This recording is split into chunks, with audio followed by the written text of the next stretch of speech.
Alrighty, we are doing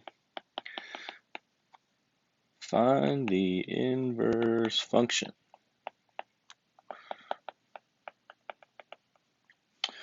Alright, our first example, we have f of x equals 2x minus 6.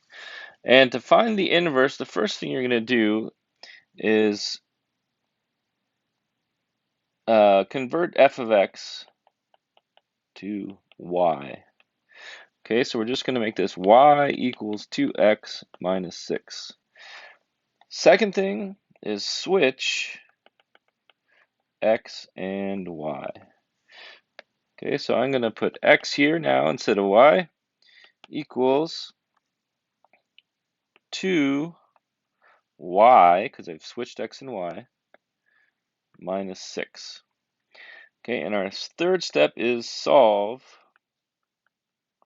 for y. Okay, so here are things we need to do for finding inverse functions. I'm going to do opposites. X plus 6 equals 2y. Divide by 2. So my inverse function y equals x plus 6 over 2. You can write that as y to the negative 1 or f of x to the negative 1. That means our inverse function equals x plus 6 over 2. Okay, now if we have another one,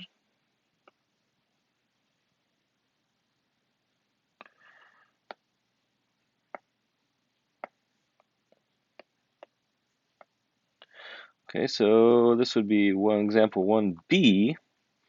If f of x equals x plus 4, let's solve that to find the inverse. So our first step is convert f of x to y. Second step, switch x and y. And then solve for y. So subtract 4.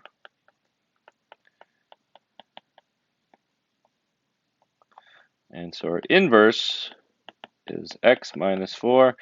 And we can write that as f of x to the negative 1 equals x minus 4. Okay. Now what is an inverse exactly? Okay, so if we had let's see.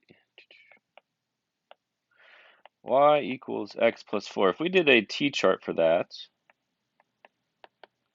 and let's say I put in 0. 0 for x right there would give me a y of 4. If I put in 1 for x, y of 5. 2 for x, y is 6. How about if I did y, our inverse, x minus 4? Let's look at that t-chart. Okay, so x minus 4, if I put in 4 for x, I get a y of 0. If I put in 5 for x, I get a y is 1. That's talking about here. 6 for x, y is 2. Notice, these are mirror images. Okay, the x and the y have been flipped. X here is 2. Well, for the inverse, it's y. For y here, in our inverse function, it's x. Okay, x.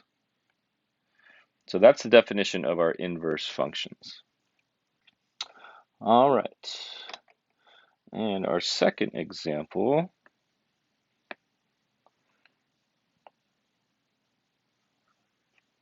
whoops.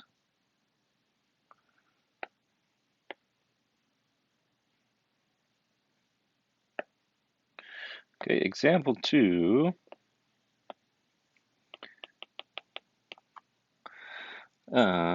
For A, verify the functions are inverses.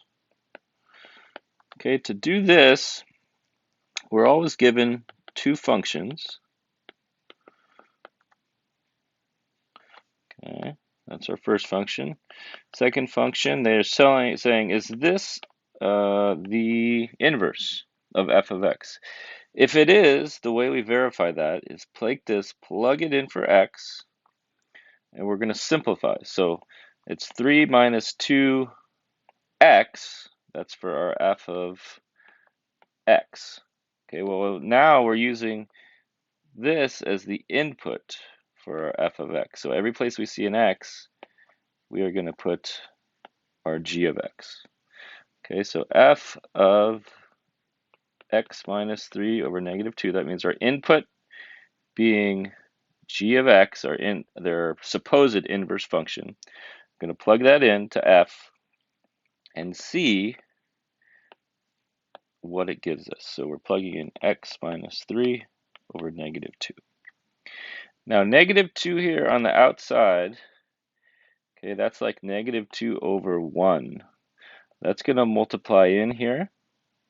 Okay, so we could think of it as 3, and then this negative 2, it's a little bit tricky because basically the negative 2 is going to be on top here, and negative 2 on the bottom there. Okay, and you can think of it as still being added. I know we had a negative before, but what happens is this negative 2 and the negative 2 on the bottom will cancel. And you have to have an addition sign in between there to give you 3 plus x minus 3. Now, if we have an addition sign before a inverse, that's like having plus 1 in front. Would plus 1, if we distributed that, would that change anything? Okay, it wouldn't, right? So that would just give us 3 plus x minus 3. 3 minus 3 cancel, and we're left with just x. If you get just x, that's when we know, yes, it is a function, or it is an inverse.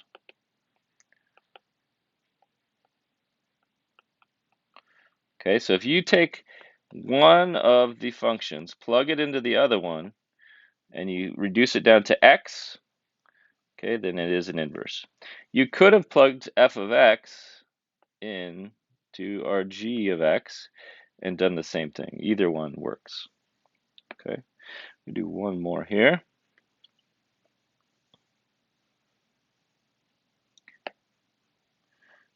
And do a little erasing. Alrighty.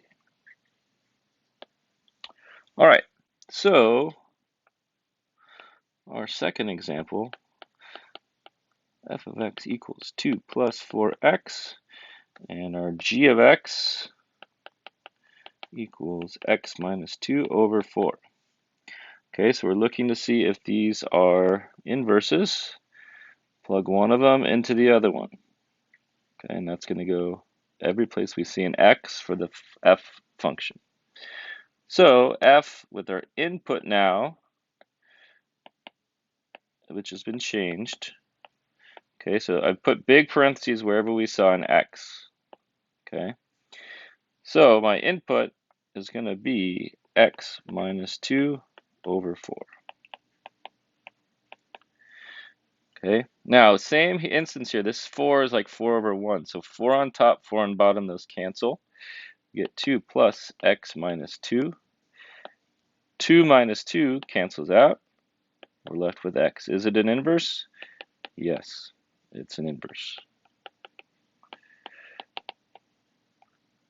All right, and that is finding inverses.